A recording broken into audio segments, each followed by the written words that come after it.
Samuel, capítulo 25, versículos 32 a 35, e depois você mantenha a sua Bíblia aberta para nós analisarmos todo o contexto. Vamos ao que está escrito. 1 Samuel 25, versículo 32. Então, Davi disse a Abigail: bendito o Senhor Deus de Israel, que hoje te enviou ao meu encontro. Bendita, mulher do conselho. E bendita tu, que hoje impediste que eu sujasse a minha mão com sangue inocente. Porque, na verdade, vive o Senhor, o Deus de Israel, que me impediu que te fizesse mal. Que se tu não te apressaras em não vieras ao meu encontro, não ficaria a Nabal até a luz da manhã, e nem mesmo um menino. E para concluir, o versículo 35. Então Davi tomou da sua mão o que tinha Abigail trazido e lhe disse: sobe em paz agora, mulher, para a tua casa. Vês aqui que tenho dado ouvidos ao teu conselho, à tua voz, e tenho aceitado a tua face. Até aqui, meus queridos. Feche seus olhos, curve a sua cabeça. Pai, a tua palavra está aberta nesta manhã, e da mesma forma os nossos corações. Ó Espírito Santo, mais uma vez eu te peço com toda humildade, que nesta hora eu diminua e que tu cresças em mim. Ó Espírito Santo, eu preciso de ti mais uma vez. Me ajude. Toque nos meus lábios, toca na minha mente. Faz da minha vida a sua vontade e o teu querer. Senhor, e que eu com as minhas palavras humanas não atrapalhe aquilo que tu queres falar nesta manhã. Que o meu coração e o coração daqueles que me ouvem possa ser terra fértil, e que a tua palavra possa gerar frutos em nós. É o que nós oramos e te pedimos nesta manhã, em nome de Jesus. Amém. Amém. Irmãos, eu queria falar hoje sobre o subtema. Nós estamos aqui na segunda conferência da família, a base na família. Mas eu tenho um subtema que eu quero acrescentar nesta manhã, na abertura desta conferência, que é a sabedoria para administrar conflitos na família. Eu vou repetir. A sabedoria para administrar conflitos na família. Olha aqui para mim. Desde pequenos, na escola, a gente, assim, falando dos países lusófonos, a gente aprende português, a gente aprende matemática, ciência, física, biologia e outras disciplinas ou cadeiras. Mas vocês já repararam que ninguém nos ensina, desde a nossa terra, infância, se relacionar melhor com as pessoas. Relacionamentos. É certo que isso é um dever dos pais ensinarem em casa. Mas talvez eu peço para você refletir se talvez não também seria dever da escola, das universidades. Na universidade não, né? A gente já está adulto ali, jovem. Mas quem sabe da escola ter uma atenção para ensinar as pessoas a se relacionarem melhor com as outras.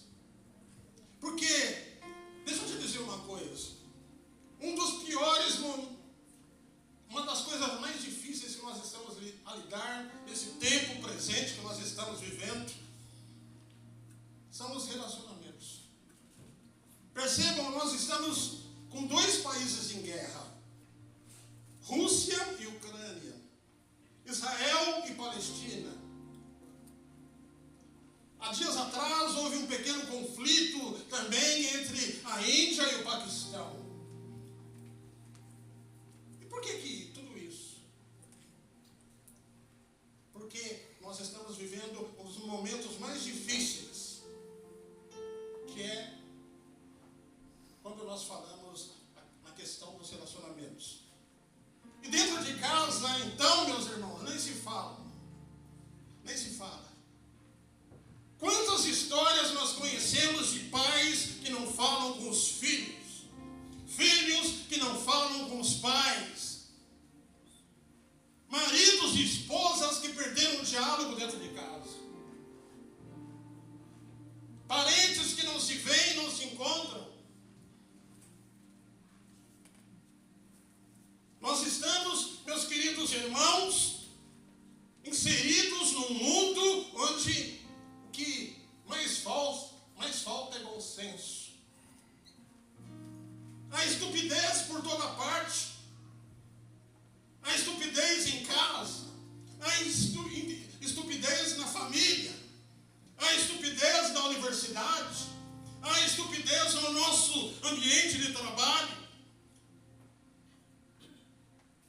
Não há lugares onde não falta gente estúpida, ingrata e mal educada. E você precisa entender que neste mundo não estamos num parque de diversão. Só aqueles que estiverem dispostos a crescer, evoluir, a melhorar os seus relacionamentos e pedir a Deus sabedoria nas relações pessoais é que vão poder sobreviver. Essa que é a verdade. Ou você muda, ou você se comporta, ou você pede a Deus sabedoria nos seus relacionamentos, ou você vai, infelizmente, deixa eu te dizer uma coisa, sofrer. E eu vim nesta manhã, Deus me trouxe aqui a esta conferência da família para trazer uma palavra da parte de Deus a você, que está enfrentando tribulações, conflitos dentro de sua casa, ou nos ambientes onde você está inserido. E eu quero, nesses minutos que eu tenho aqui com vocês, para trazer uma palavra, partilhar com vocês algumas preciosas lições práticas, humanas. Nós não estamos falando aqui de nada espiritual, algo que eu e você podemos fazer para melhorar os nossos relacionamentos e os nossos conflitos, principalmente na família.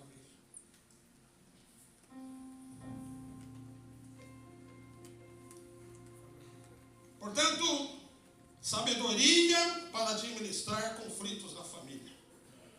Eu quero, então, partilhar com vocês o segredo de governar a si mesmo. A Bíblia chama isso de domínio próprio. Vamos ao texto bíblico complementar. Gálatas, capítulo 5, 22 e 23.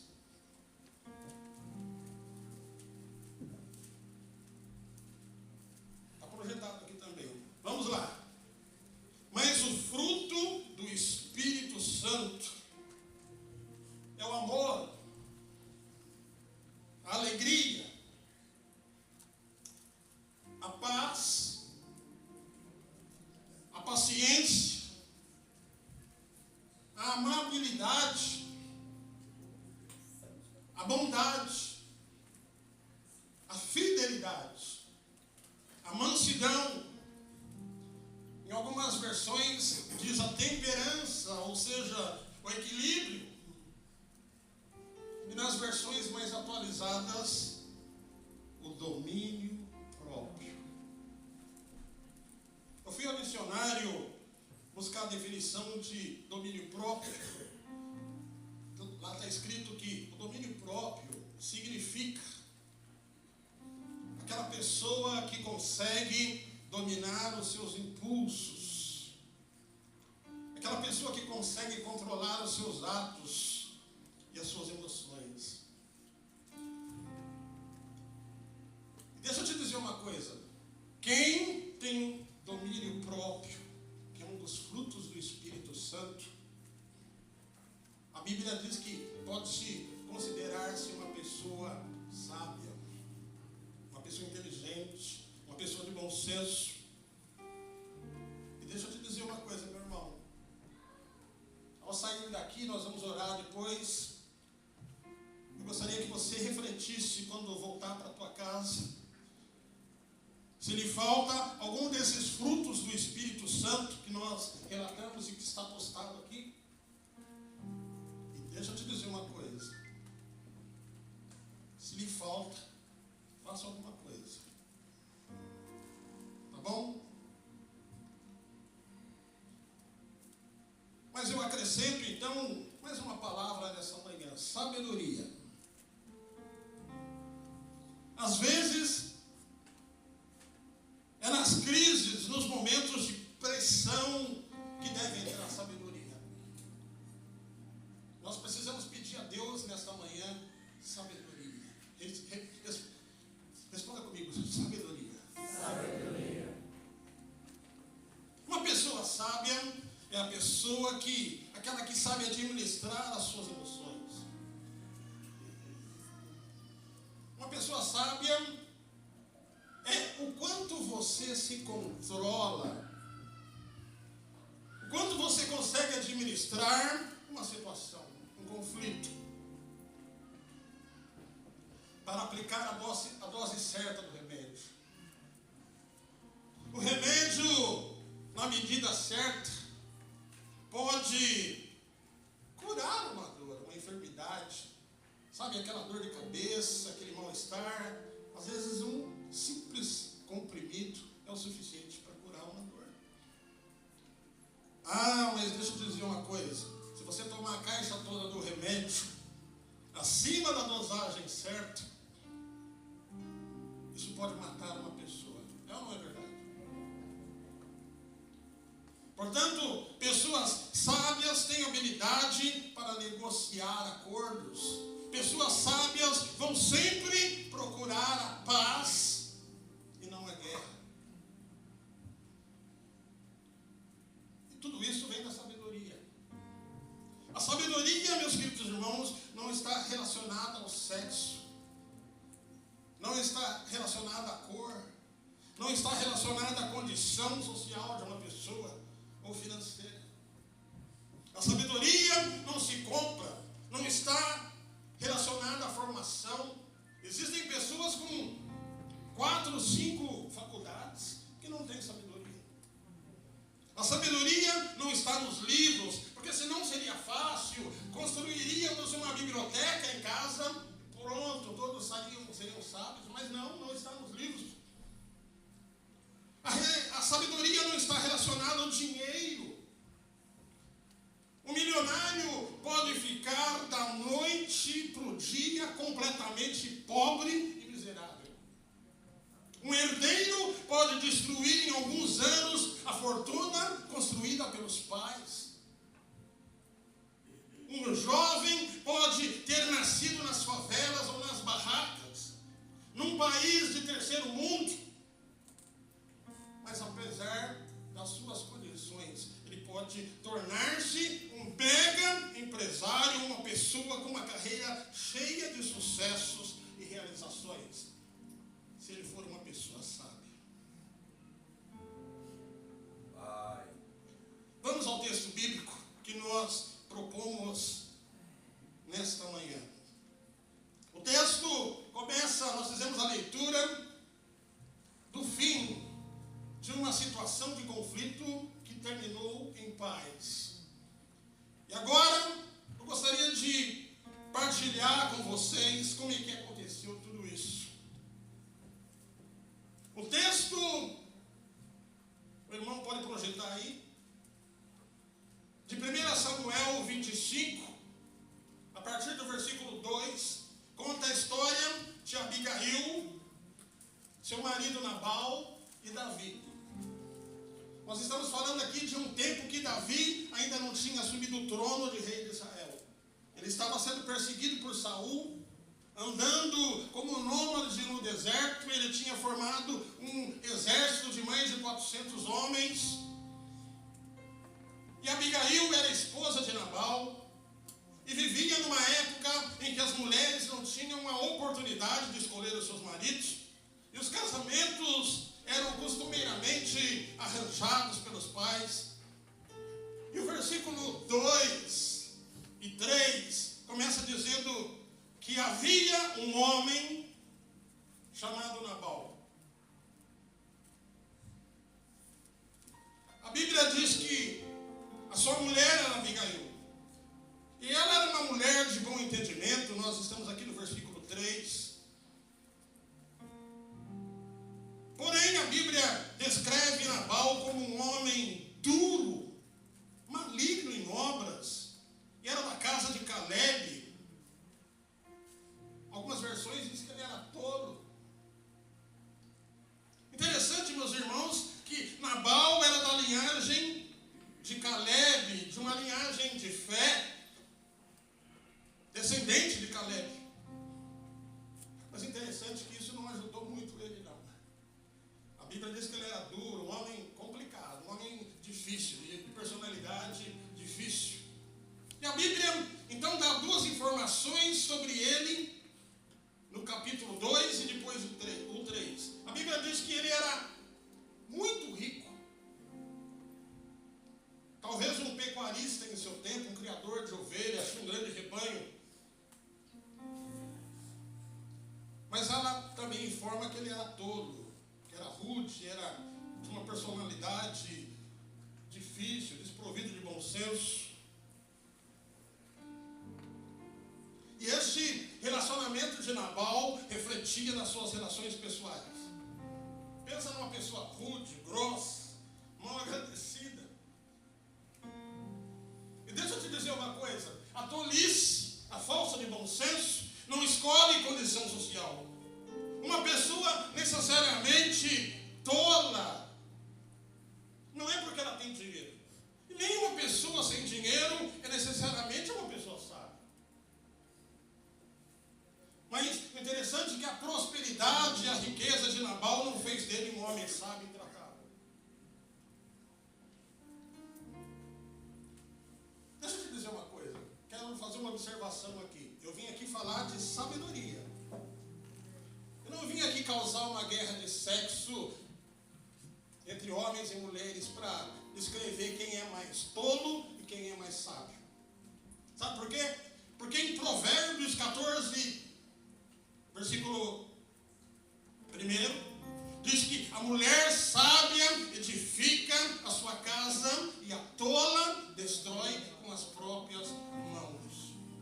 Sabe o que isso significa? Existem homens tolos e mulheres tolas. É o que Provérbios diz. Então, não é aqui uma questão de sexo. Não permita que Satanás confunda a tua mente, feche os seus olhos e confunda os seus ouvidos. Não, não.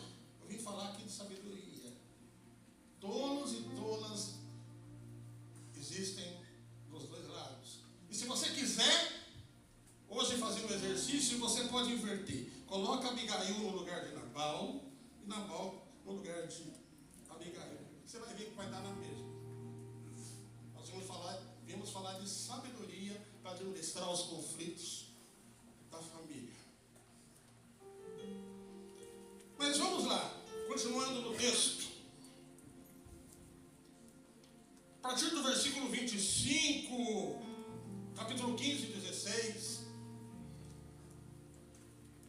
o texto relata que Davi protegeu o rebanho de Nabal e os pastores de Nabal no Monte Carmelo, segundo os empregados de Nabal e Abigail, relatados no versículo 15 e 16. Ele vai relatando, olha, quando o nosso rebanho estava no Monte Carmelo, Davi nos protegeu. Ele cuidou de nós. Havia piratas no deserto, gente má que atacava os rebanhos. Olha, Davi sempre cuidou de nós. Segundo o relato de um dos pastores de Nabal. Mas, interessante, a partir do versículo 6, que a Bíblia relata então que nós estamos falando então de Davi, ainda não rei de Israel, mas um fugitivo que estava no deserto, fugido de Saul, com um exército de muitos homens. E a Bíblia diz então que começou a haver uma falta de alimento, uma dificuldade de provisão de alimento no deserto. E Davi então manda um recado para o Nabal. E o versículo 6 é claro, ele diz assim, olha só como ele manda mensageiros até Nabal com o seguinte recado: paz tenha e que tua casa tenha paz. É como se ele estivesse falando a paz do Senhor, Nabal. Tudo bem? E ele manda um recado, olha, eu já cuidei do seu rebanho quando seus pastores estiveram no Monte Carmelo. Pode perguntar, versículo 8, aos teus jovens, eles confirmarão aquilo que eu estou a dizer.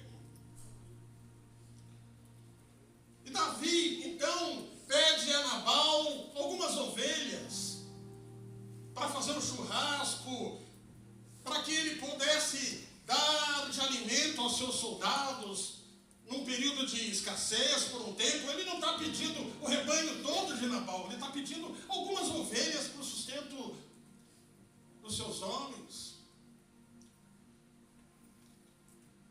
Mas olha, acompanhe no versículo 10. Olha só como Nabal responde a Davi. Ele responde não como uma resposta, ele responde como uma pergunta. E ele pergunta o seguinte aos seus criados: quem é o Davi? Quem é esse que me pede? Deixa eu te dizer uma coisa, meus queridos. A pior coisa deste mundo, não sei se você concorda comigo, é alguém te conhecer e fazer que não conhece. Ele pergunta: quem é o Davi? Quem é esse filho de Jessé? Versículo 10. Tem tantos escravos fugindo por aí que fogem do seu senhor. E no versículo 11, ele decreta: tomaria eu, pois, do meu gado, das minhas ovelhas, da minha água e da carne das minhas reses, e daria a homens que eu não conheço, que não sei de onde vem. Versículo 11.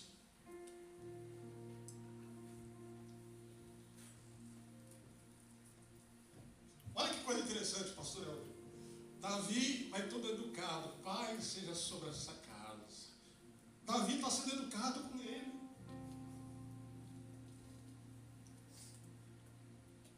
E ele responde com grosseria. Diz que não conhece Davi. E ele, então os mensageiros de Davi voltam e falam: olha, Davi, o homem disse que não vai ajudar não.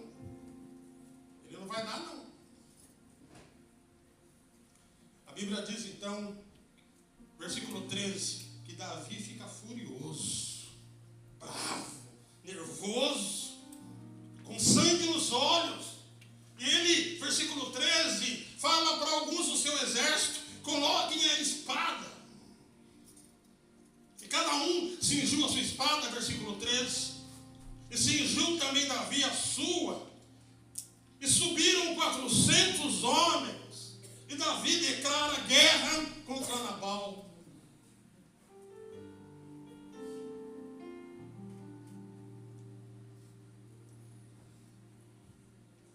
Olha que coisa interessante.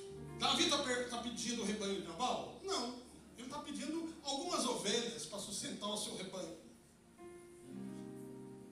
Ele está pedindo um pouco de provisão para os seus homens. O que um pouco de comida, o que algumas ovelhas significaria para o rico Nabal? Não era nada, meus queridos irmãos. Mas um pouco de provisão para Davi e os seus homens era uma questão de sobrevivência. Era tudo.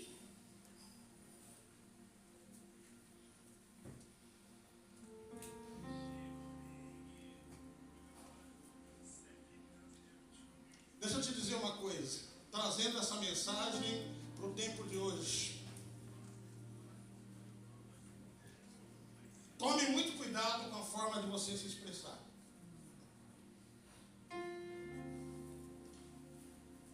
Tome cuidado com as conversas por WhatsApp.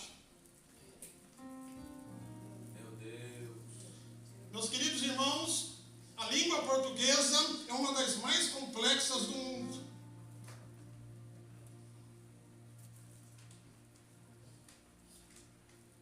Quem conhece o inglês sabe que uma palavra em inglês é aquela em toda parte. Mas a língua portuguesa é cheia de complexidade, de nuances. E é preciso ter muita capacidade de interpretação de texto. Quem já estudou ou já fez universidade, principalmente em alguns países, como o Brasil, por exemplo, existe ali interpretação de texto, que está dentro da cadeira de português, que é a capacidade de alguém interpretar uma poesia, um poema. O que o autor está querendo dizer? E, portanto, uma pessoa de baixa escolaridade, às vezes terá dificuldade de entender textos. Às vezes você escreveu uma coisa e a pessoa entendeu outra. Meu Deus. E a gente tem que tomar muito cuidado com isso. Eu, como pastor, sempre eu estou me policiando, orando a Deus, Senhor, não permita que eu confunda o auditório. Jesus era mestre nisso. A Bíblia diz que ele falava com os doutores e com as pessoas mais humildes da agricultura, da zona rural. Ele usava as parábolas. Ele tinha a dose certa da comunicação para se fazer compreendido. Às vezes a gente tem que pedir a Jesus essa sabedoria também. Ou seja, na sua forma grosseira de se expressar, Nabal demonstra falta de reconhecimento e ingratidão com Davi. Davi foi educado com ele, saudando a paz, e Davi recebeu desprezo. Meu Deus. Então, segundo as Escrituras, ao receber os seus mensageiros que contaram que Nabal tinha dito, a recusa de Nabal, a Bíblia diz que Davi irou-se muito e ficou furioso e declarou guerra contra Nabal e sua família. E todos pegaram as armas e partiram para o confronto. Parece estranho isso, né, gente? No tempo que nós estamos vivendo. Mas nós estamos a falar de um tempo que não tinha ONU, que não tinha direitos humanos. Nós estamos falando de um tempo que a terra, que a água, que a comida eram conquistados mediante a força. E Davi então segue declarando guerra a Nabal, arma os seus homens e parte para o confronto. A partir do versículo 14 a 17, a Bíblia diz que então Abigail decidiu agir. O texto bíblico de 14 a 17 diz que um empregado de Nabal e de Abigail, de dentro da família, um dos servos, corre a ela dizendo: patroa, faça alguma coisa pelo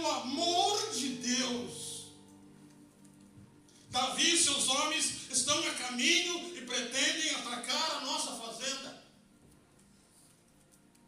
E Abigail pergunta: o que eles querem de nós? Só comida, patroa. Falamos isso para o nosso patrão Nabal, seu marido, mas a senhora sabe como que ele é, né?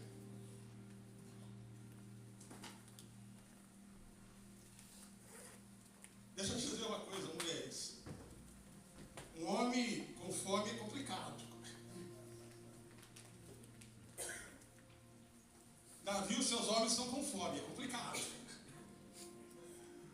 Eu faço um parênteses aqui. Eu estive alguns anos numa igreja presbiteriana e tinha uma irmã lá que estava em vias de separar do marido. Estava uma guerra em casa, um conflito. O homem estava dizendo que ia embora de casa. É preciso informar que ela se converteu e estava na igreja. O marido não era convertido. Ela era muito amiga da minha esposa e a minha esposa contou: olha, nós precisamos fazer alguma coisa. A Amélia está prestes a se separar do marido. Mas eu falei: mas ele é um homem tão bom, o que é que se passa? E aí eu chamei ela para ter uma reunião comigo e com a minha esposa. E aí eu comecei a fazer perguntas para tentar entender o processo. E aí eu perguntei: o que você tem feito na igreja, Amélia? Ela disse: pastor, eu estou segunda, terça, quarta, quinta, sexta, sábado e domingo. No Brasil nós costumamos ter culto todos os dias. E a irmã filiou-se à zeladoria da igreja, trabalhava na portaria, cuidava da casa do Senhor. Sabe aquele primeiro amor? E ela estava todos os dias, segunda, terça, quarta, quinta, sexta, sábado, domingo. Segunda, terça, quarta, quinta, sexta, sábado, domingo. E o marido, meus irmãos, era mecânico, trabalho pesado, trabalho duro. E a mulher então deixou de fazer o jantar para ele. Chegava 7, 19 horas em casa, não tinha comida, não tinha almoço pronto. Cadê minha mulher? Está na igreja.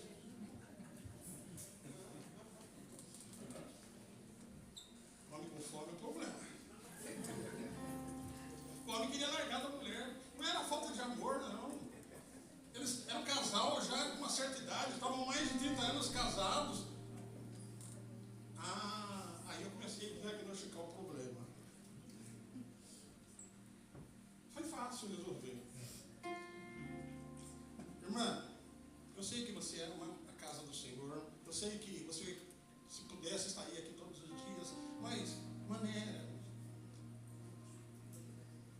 Venha 2, 3 dias. Mas fique um pouco mais com ele. Faça aquele almoço, aquele jantar, sabe? Ó, aquela comidinha angolana, sabe? Aquele tempero. Já deu fome. Já estamos quase meio-dia, né? Pois é. Foi simples, irmãos. Foi só fazer isso. A mulher começou a cozinhar para o homem, fazer a comida para o marido. Deu certo. Passou um tempo, teve uma conferência de homens na igreja e nós fizemos um convite e ele veio. E aí Deus começou a fazer um processo, uma mudança naquela casa, naquela família, restaurar aquele casamento. Estão percebendo? Nós vamos orar depois. Peça a Deus para te dar sabedoria. Não sei se vocês estão me entendendo. Versículo 18 e 19, voltando ao texto bíblico, diz que Abigail então resolveu governar, resolveu fazer alguma coisa.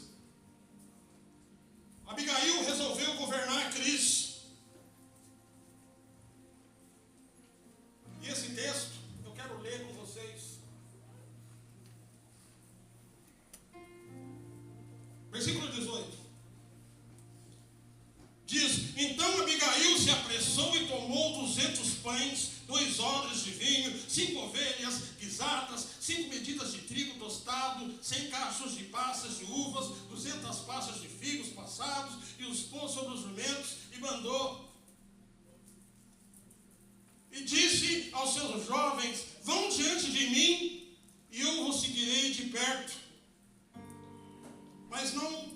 contou a seu marido Nabal. Há um princípio aqui. Não pode falhar a confiança de marido e mulher. Mas tem momentos de crise que você tem que... Se você falar, você vai complicar tudo. Ela sabia que o marido era um cara complicado, teimoso. E se ela contasse, o plano teria ido por água abaixo.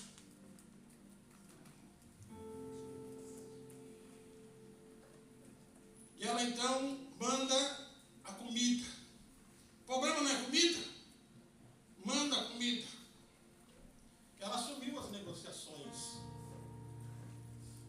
no lugar do marido, com o objetivo de buscar um caminho que pudesse buscar a paz e evitar a guerra.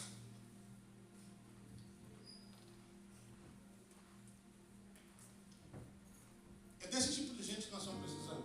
Meu Deus. Negociadores. A Bíblia diz que bem-aventurados os pacificadores, porque serão chamados filhos de Deus. Mateus 5, versículo 9. É desse tipo de gente que nós estamos precisando, homens. É desse tipo de gente que nós estamos precisando, mulheres. É desse tipo de gente que nós estamos precisando, jovens. Você, na sua universidade, no seu ambiente de trabalho. Os pacificadores. Aqueles que vão trazer a paz e não a guerra. Vocês já perceberam que as principais polícias do mundo, quando acontece uma situação de violência, de sequestro com refém, eles têm lá uma pessoa que não é um atirador de elite, mas um negociador.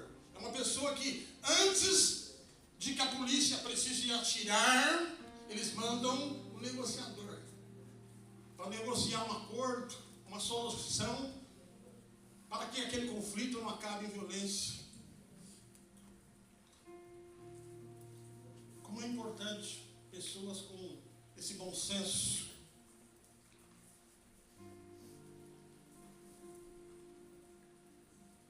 Mas olha então o que a Abigail faz. Versículo 23 a 26.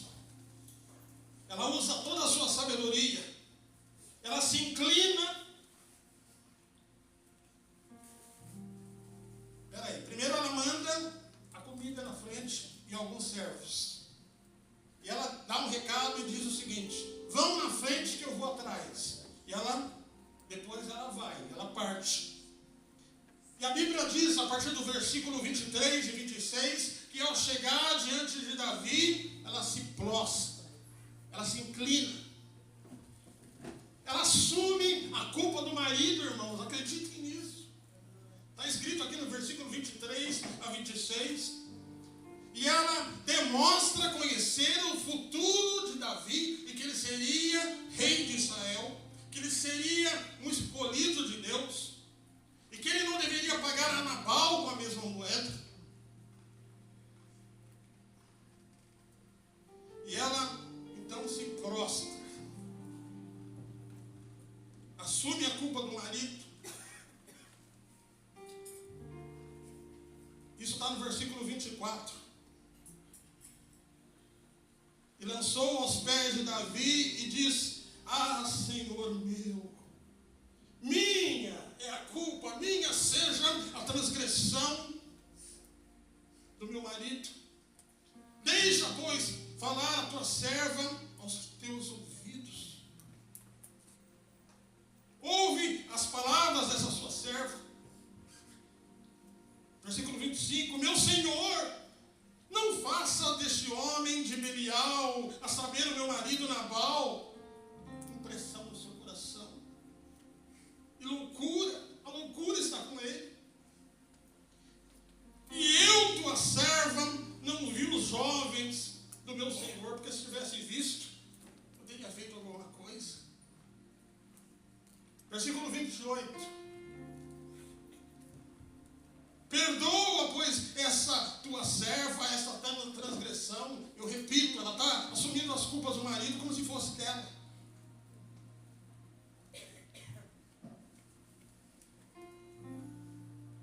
E agora nós vamos para o fim, que é aquele texto que nós fizemos a introdução. Lembra? Que nós começamos pelo fim para entender o começo. Eu vou repetir a leitura. Então, Davi recebeu os alimentos e disse: bendito o Senhor, Deus de Israel, que hoje te enviou ao meu encontro, Abigail. Bendito o teu conselho, viu? Bendita seja tu, que hoje me impediu que eu sujasse minhas mãos com o sangue de gente inocente. Irmãos, quem conhece a história de Davi sabe que ele era terrível, homem de guerra. Ele mataria Nabal e todos os homens daquela fazenda. Talvez culparia só as mulheres. Versículo 34. Porque, na verdade, vive o Senhor, Deus de Israel, que me impediu de que tivesse mal. Que se tu não apressaras e não vieras ao meu encontro, não ficaria Nabal até a luz da manhã, nem mesmo um menino. Então Davi tomou de sua mão tudo que tinha trazido e lhe disse: sobe em paz à sua casa.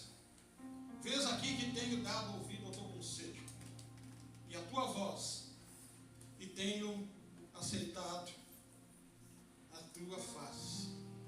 Sabe, meus queridos, com a sabedoria, com o bom senso, com o discernimento e com a inteligência, ela desarmou completamente o Davi e seus homens. E ele então agradeceu e usou de benevolência com ela, com a sua casa e com a sua família, para que a guerra e para que o pior não acontecesse. Meu Deus. Eu quero fazer só, para concluir, duas reflexões aqui a respeito disso. O Nabal era complicado, duro, mas a sabedoria e o bom senso da mulher Abigail não fizeram ele, mesmo com o casamento, se tornar uma pessoa sensata, inteligente e misericordiosa. Não mudou nada. E deixa eu te dizer uma coisa: conviver com pessoas sábias, de bom senso, maduras, pode ser uma oportunidade para alguém que deseja mudar, evoluir e crescer e aprender a ser melhor nos seus relacionamentos. Tome cuidado com quem você anda. Verdade, Senhor. Mas é preciso querer mudar e evoluir. E o Nabal não queria. Mas deixa eu te concluir com uma outra expressão aqui.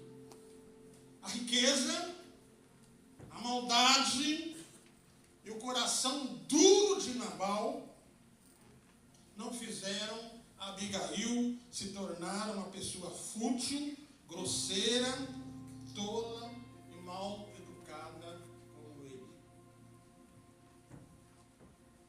Quer um conselho?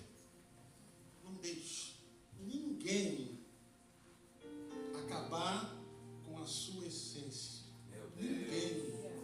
Ninguém. Meu Deus. A sabedoria, meus queridos irmãos, também vai fazer a diferença nesse tempo que nós estamos vivendo.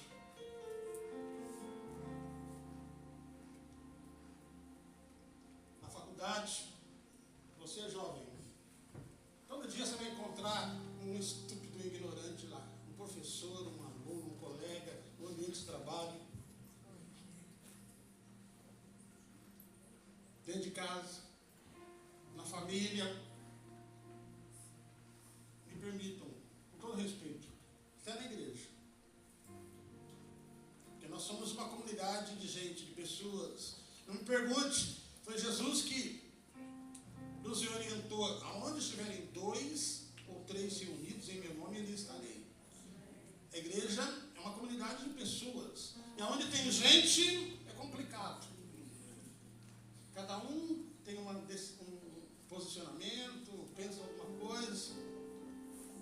Mas nós não podemos ficar em casa. A igreja continua sendo ainda o melhor lugar para a gente estar. Você crê nisso? Diz amém. Amém. Amém. Que nós apenas precisamos respeitar-nos uns aos outros. E é isso que nós precisamos pedir a Deus hoje, sabedoria. Vai fazer toda a diferença, meus queridos irmãos, quem conseguir governar a si mesmo. A Bíblia chama isso de domínio próprio. Quem tiver o autocontrole, quem conseguir manter a calma. Pessoas sábias esperam até mesmo o momento de falar. Pessoas sábias são aquelas que, ao ver o circo pegando fogo, sabe quando o circo está pegando fogo? Aquela discussão acalorada. Pessoas sábias, ao ver o circo pegando fogo, se comportarão como bombeiros e bombeiras para apagar o incêndio, para colocar água fria, ao invés de colocar combustível para aumentar a chama.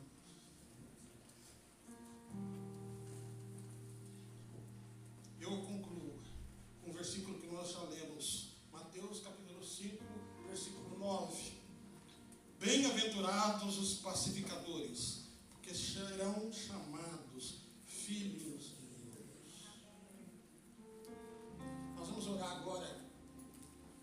O meu desejo é que você peça a Deus sabedoria. Sabedoria. Vamos ficar de pé.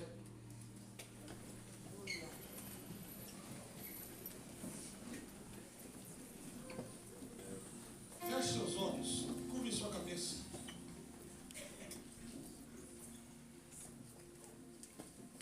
Quero orar por você.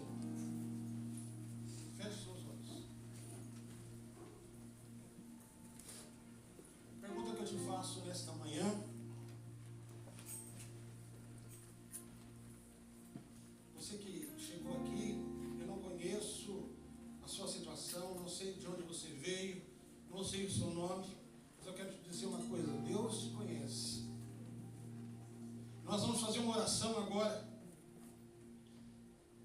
E a pergunta que eu te faço: quais são os conflitos que têm dominado a sua mente, que têm tirado o seu sono, que têm tirado a alegria e a paz da sua casa, do seu ambiente de trabalho, na sua universidade? O que tem sido tomado de você? A alegria? A falta de diálogo em casa? A falta de afeto entre marido e esposa e marido? A falta de romantismo? A falta de intimidade? A leitura da Bíblia, a oração, a comunhão com Deus, sua esperança, sua visão?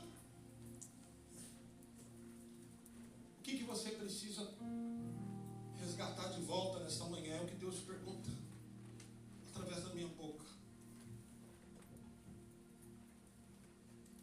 Só depende de você. Meus queridos, eu não estou falando aqui de nada espiritual, nada daquilo que eu e você não possamos fazer. Isso vai depender de você. A sabedoria vai depender de você para lidar com esses conflitos. E é isso que nós vamos orar nesta manhã, pedindo a Deus sabedoria.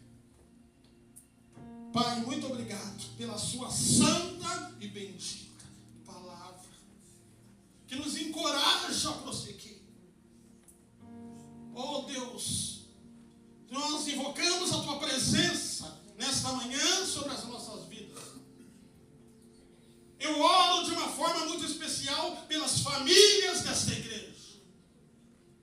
Aonde houver conflitos, aonde houver tribulações, eu declaro, Satanás, tu não tens autoridade sobre essa casa. Tu não tens autoridade sobre essa família. Tu não tens autoridade sobre esse lar. retirada dessa casa. Bate de retirada dessa família.